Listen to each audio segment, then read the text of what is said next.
Hello and welcome to this A-level chemistry video about the Arrhenius equation. In this video we'll start by looking at the rate constant and the Arrhenius equation, and then we'll follow this by seeing all the different calculations you need to use the Arrhenius equation to do. And then we'll explore how you can use the Arrhenius equation to plot graphs and calculate the activation energy. The rate equation will give a mathematical link between the concentration of each reactant and the reaction rate. And the rate equation will typically look something like this. Rate of reaction equals K multiplied by square brackets capital A raised to the power of M, square brackets capital B raised to the power of N. And rate is the shorthand for rate of reaction, and K is something called the rate constant, which we'll come back to in a short while. The square brackets with a capital A inside is referring to the concentration of the reactant A, and this one is the concentration of reactant B. And the small m and the small n are the order of reaction with respect to reactants A and B.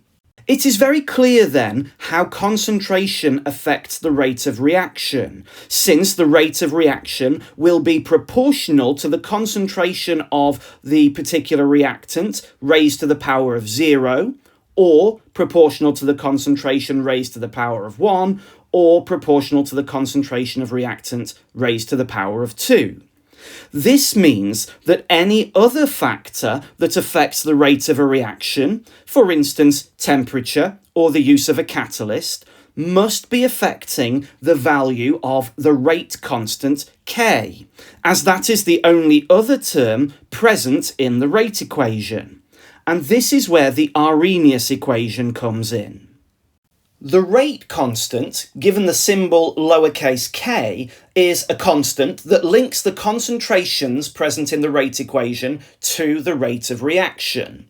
And the rate of reaction is proportional to the value of the rate constant, which means that the larger the value for the rate constant, the faster the rate of the reaction. The value of K will vary with temperature, and so when you're given a rate constant in an exam question, it will normally be stated as being at a particular temperature. And it is the case that the larger the temperature, the larger the value of the rate constant. And this makes sense. For instance, if you consider the graph of rate of reaction against temperature, we might see a shape looking like this, and we can see that as temperature increases, rate of reaction increases, which makes sense as reactions take less time. This increase is an exponential increase, and this is because many more particles will have energy greater than or equal to the activation energy for this reaction. And so, a corresponding graph of rate constant K against temperature will have the same shape, since the rate of reaction is proportional to the rate constant. Now, the precise shape will vary, but we'll definitely see a curve like this up to a point, and after a certain point, the rate of reaction and the rate constant will level off and flatten out, as other factors might limit the rate increase for this particular reaction. The Arrhenius equation shows how the rate constant varies with temperature, and this is the Arrhenius equation that I'm showing here, where K is the rate constant, and the units for K can vary depending on the overall order of the reaction. A is the Arrhenius constant, sometimes called the pre-exponential factor, and it has the same units as K. R is the gas constant, and its value will always be given to you when required, and the value is 8.31 joules per mole per Kelvin. EA is the activation energy, and the units for activation energy are normally given to you in kilojoules per mole. But in the Arrhenius equation, it must be in joules per mole to match the units of the gas constant. So make sure you multiply the value that you're given by 1000 before using it in the Arrhenius equation. And T is the temperature, which is in Kelvin. And e is part of an exponential function, specifically e to the power of negative activation energy over RT. And so we must remember this negative sign as part of the Arrhenius equation here. So you can directly see how the temperature affects the rate constant and therefore the rate of a reaction. Using a catalyst can lower the value of the activation energy by providing an alternative reaction pathway. And so we can see how they can affect the value of the rate constant too. And from the rate equation, we know that concentrations can affect the rate of a reaction. And this means that any other factor that affects the rate of a reaction must be affecting the value of the Arrhenius constant, A. It's really important that we use the correct units when working with each of the terms in the Arrhenius equation. And so the gas constant has the units of joules per Kelvin per mole, temperature needs to be in Kelvin, and activation energy needs to be in joules per mole. And therefore this means that it might involve some conversions before doing the actual calculations. If we take a look at the exponential factor's exponent here, so activation energy divided by RT, the activation energy needs to be in joules per mole, R in joules per Kelvin per mole, and temperature needs to be in Kelvin. And this will then allow us to cancel out joules by dividing them on the top and the bottom. Mole to the -1 appears on the top and the bottom, so that will cancel out too. And then on the bottom we have Kelvin to the -1 and Kelvin, and they will cancel out too. And so you can see that these unit conversions are really, really vital, because otherwise these units would not cancel out in this part of the expression.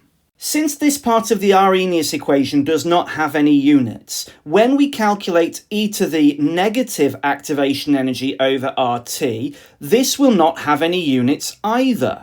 And so when we look at the Arrhenius equation, we can see that K will have some units, A will have some units, e to the negative EA over RT does not have any units. That means that the units for the rate constant and the units for the Arrhenius constant must always be the same, because we can remove this part of the equation because it has no units, so the units of K must be equal to the units of A.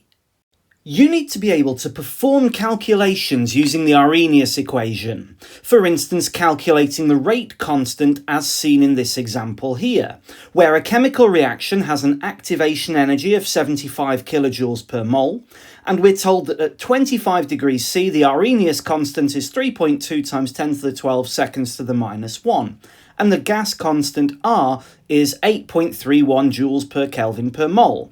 Calculate a value for the rate constant K and give its units. And we're shown the Arrhenius equation here, and you won't get a mark for this equation as it will be given to you in the exam for most exam boards. The first thing that we need to do is convert our units. The temperature has been given in degrees C and we need it in Kelvin. So we need to take that 25 and add 273 to it to get a temperature of 298 Kelvin. The activation energy is in kilojoules per mole, but it needs to be in joules per mole to match the units of the gas constant. So we need to take that 75 and multiply it by 1000 to get 75,000 joules per mole.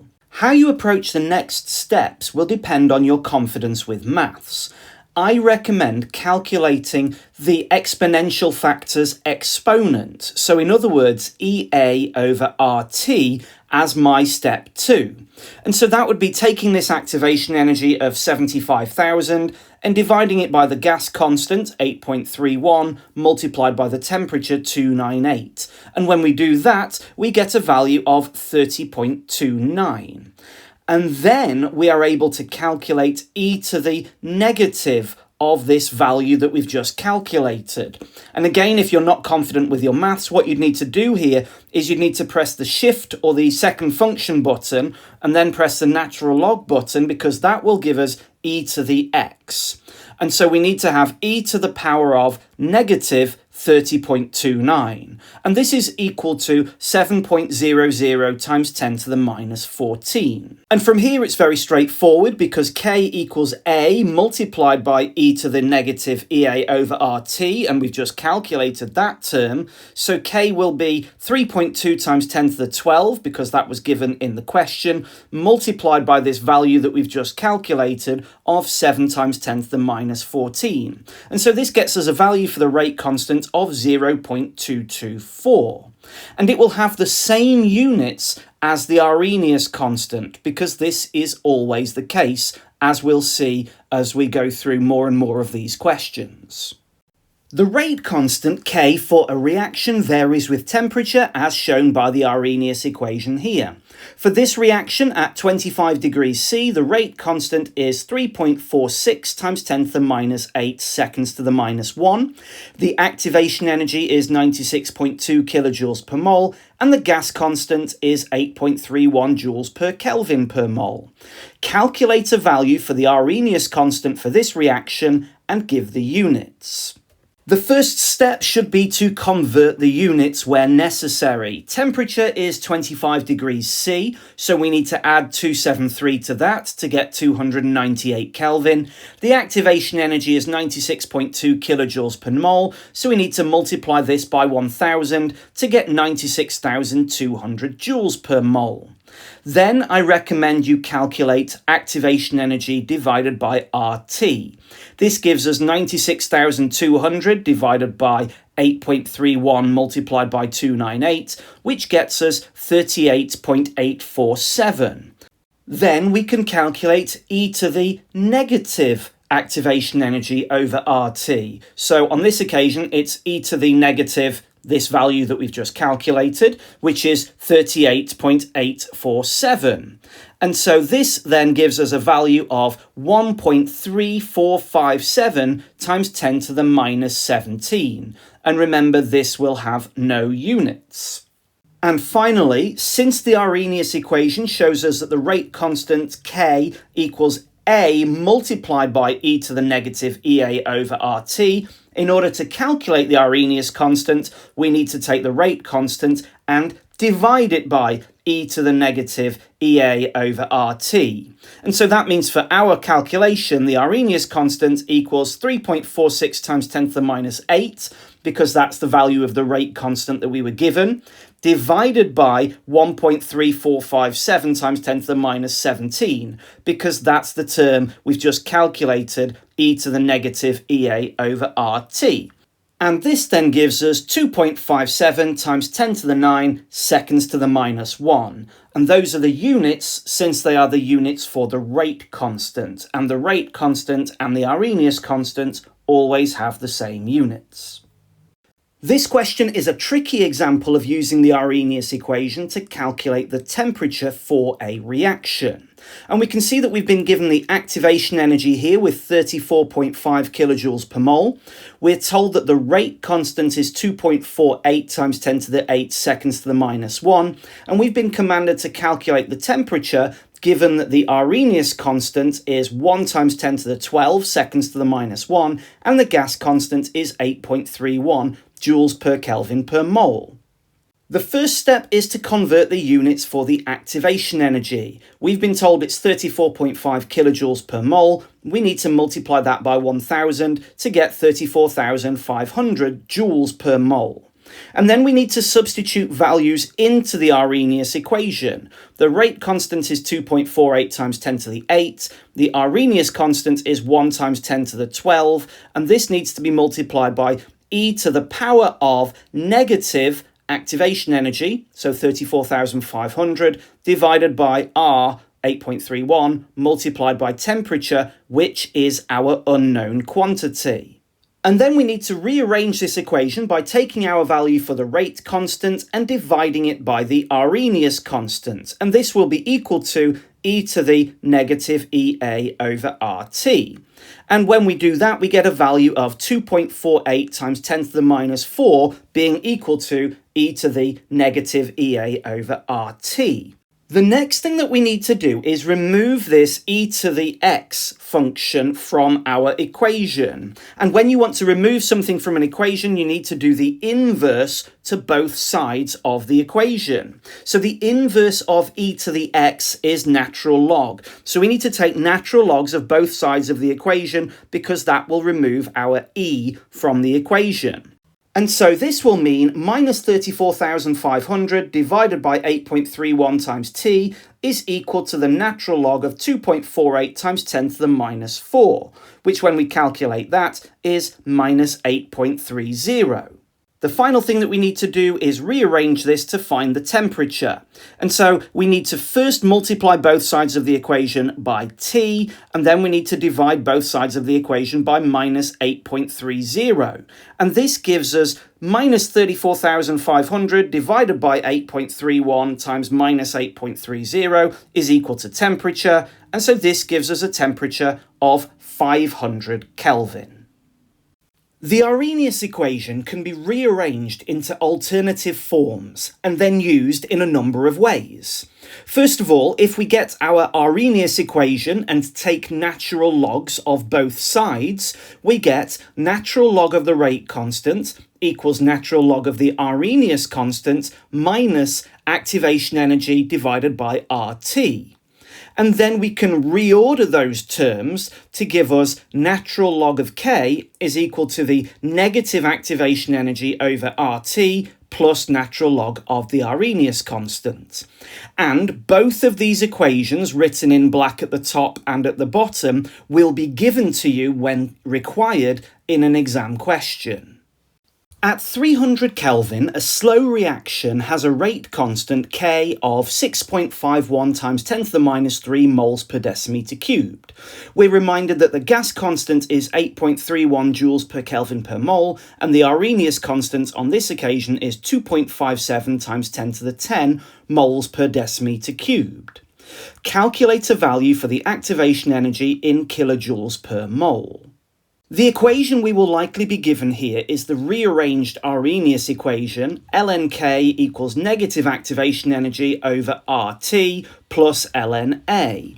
And we know that the temperature is 300 Kelvin and the gas constant is 8.31 joules per Kelvin per mole. The first step should be to calculate the natural log of A and the natural log of K using the natural log button on the calculator.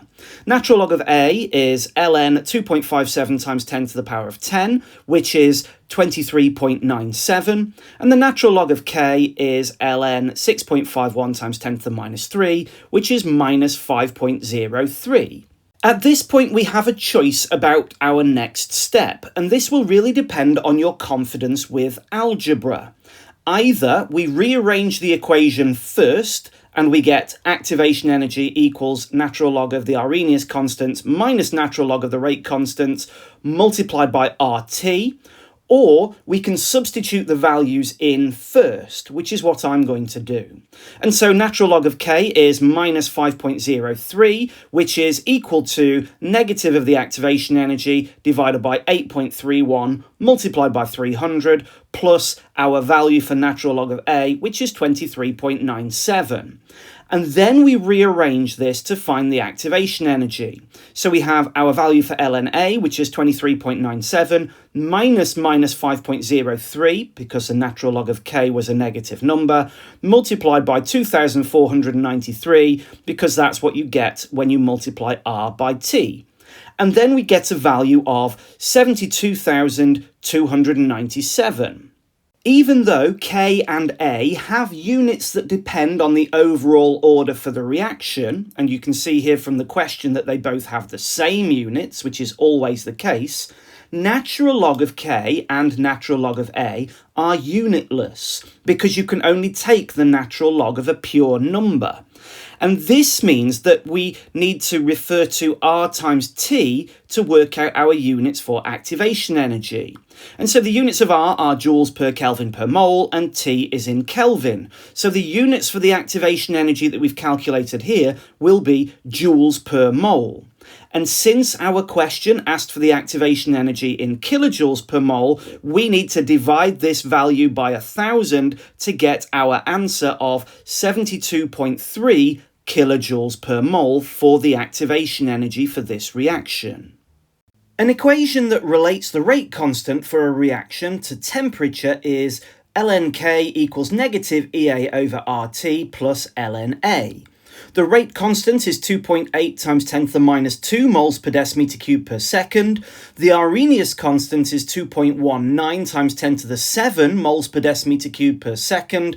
The activation energy is 51 kilojoules per mole, and the gas constant is 8.31 joules per Kelvin per mole. Calculate a value for the temperature for this reaction in Kelvin. The first thing that we need to do is check to see if there are any units that need to be converted, and there are. We've got activation energy as 51 kilojoules per mole. We need to multiply that by 1,000 to get 51,000 joules per mole.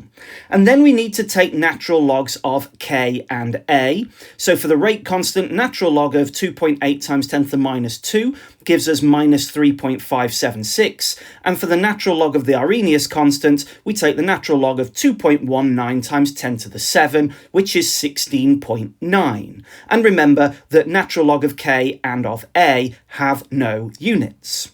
The next thing that we need to do is substitute the values into the equation that we have been given. So minus 3.576 is equal to minus 51,000 divided by 8.31 multiplied by t, which is our unknown. And then we need to add 16.9 on to this value.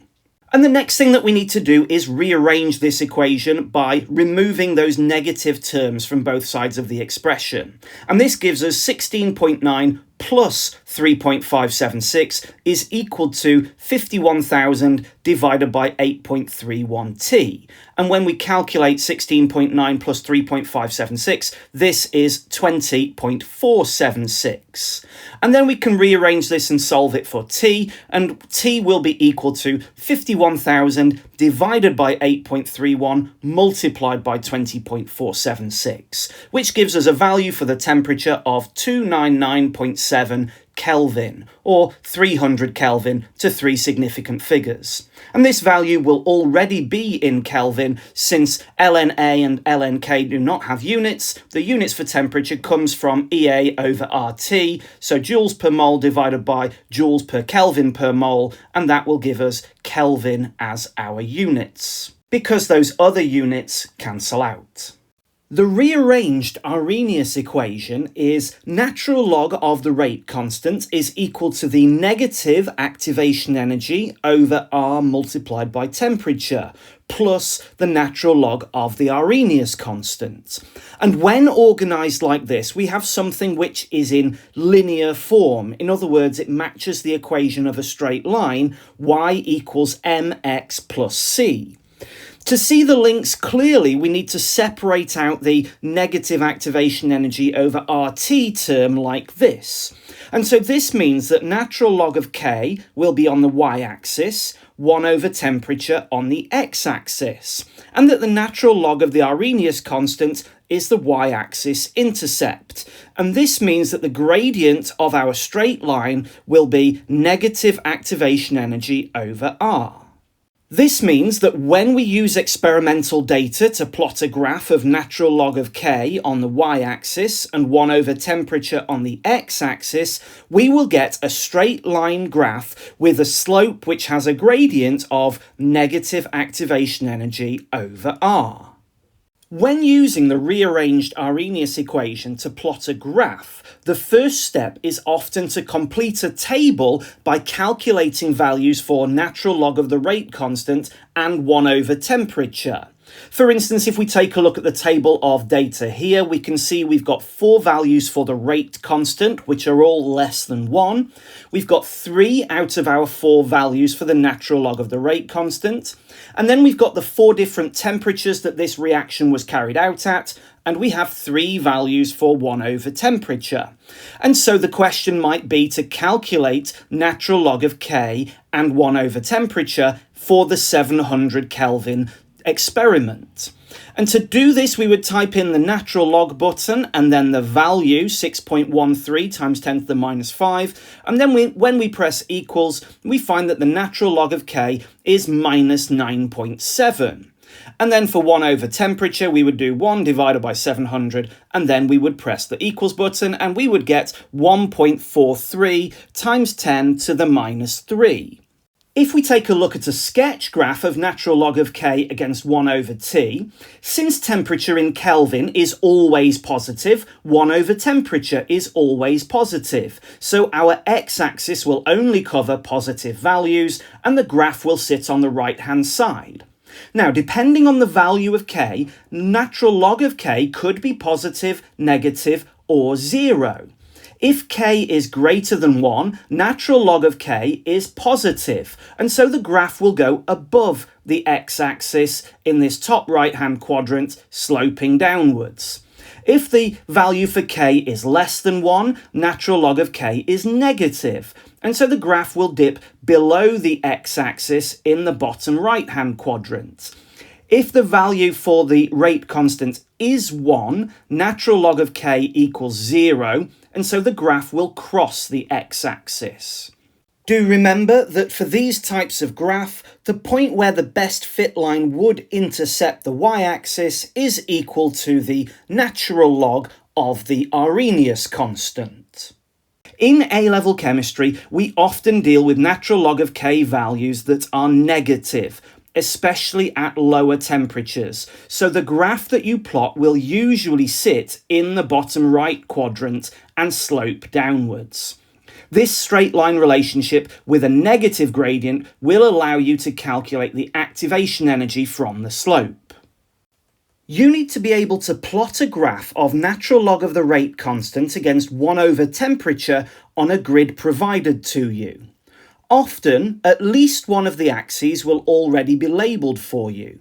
Sometimes, though, you will have to choose the scale and correctly label the axes. You could even be given a totally blank grid and be asked to draw in the x and y axis yourself, in which case you need to remember that you're almost certainly using this bottom right quadrant here. When selecting your scale, it's important to remember that you shouldn't start at 0, 0, because if you do, this will leave too much unused space on your graph, and the plotted points must cover half of the grid for both axes at least.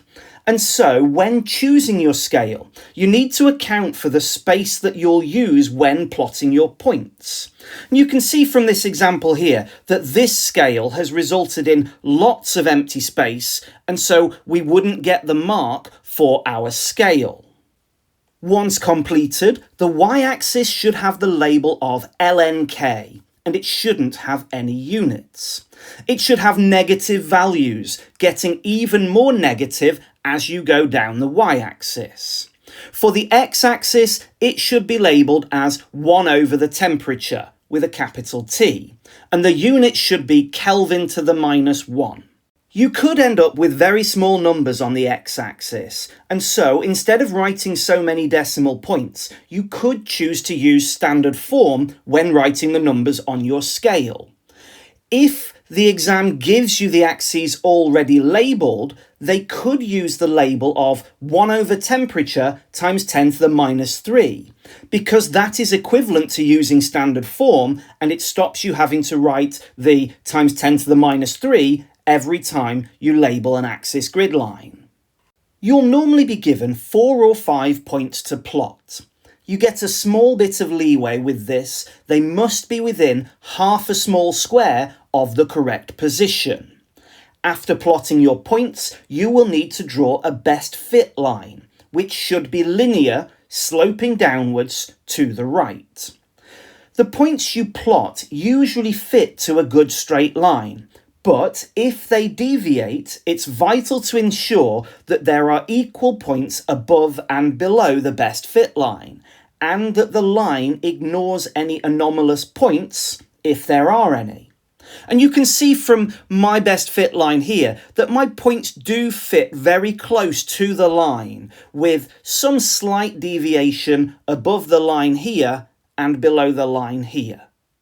You need to be able to work out the activation energy from either a fully completed graph that you're given or one that you've plotted yourself. The method that you use relies on you remembering that the gradient of the slope is equal to the negative activation energy divided by the gas constant. So the core idea here is that you need to use the graph to determine the gradient, and then this equation in purple to calculate the activation energy. To gain full marks, you must show your workings, and so here are the core steps that you need to follow. To calculate the gradient, we need to work out what the change in y is and what the change in x is. And this is where a carefully selected best fit line can really help you out. You can see that I've continued my best fit line all the way to my y-axis and all the way down to the bottom of the graph, where we can see that I've hit a major grid line. And so for the change in y, at the end it is minus 18 at the bottom here, and at the beginning it was minus 13.6. And so my change in y is minus 18 minus 13.6 equals minus 4.4. So this should definitely be a negative value, and you can tell that from the nature of the slope being downwards and to the right. For the change in x, at the end, x was 0.00343. At the beginning, it was 0.00310. And so the change in x is 0.00343 minus 0.00310, which is 3.3 times 10 to the minus 4. And then to calculate the gradient, we take our change in y and we divide it by our change in x. And this gives us an answer of minus 13,333. And the y-axis did not have any units, the x-axis had the units of Kelvin to the minus 1, so the units of our gradient are simply Kelvin. And this is where we need to remember that the gradient for our graph is equal to the negative of the activation energy divided by r. And this means then that the activation energy is the negative of the gas constant multiplied by our gradient. And so the negative of the gas constant is minus 8.31 multiplied by our gradient of minus 13,333. which gives us a value of 110,797. As for the units for this activation energy, well, the gas constant has the units of joules per Kelvin per mole, and our gradient was in Kelvin. And so this activation energy that we've calculated from our graph is in joules per mole. Normally in an exam question, you will be expected to work out the activation energy in kilojoules per mole. And so our final step will be to take that value that we calculated in step 4 and divide it by 1,000.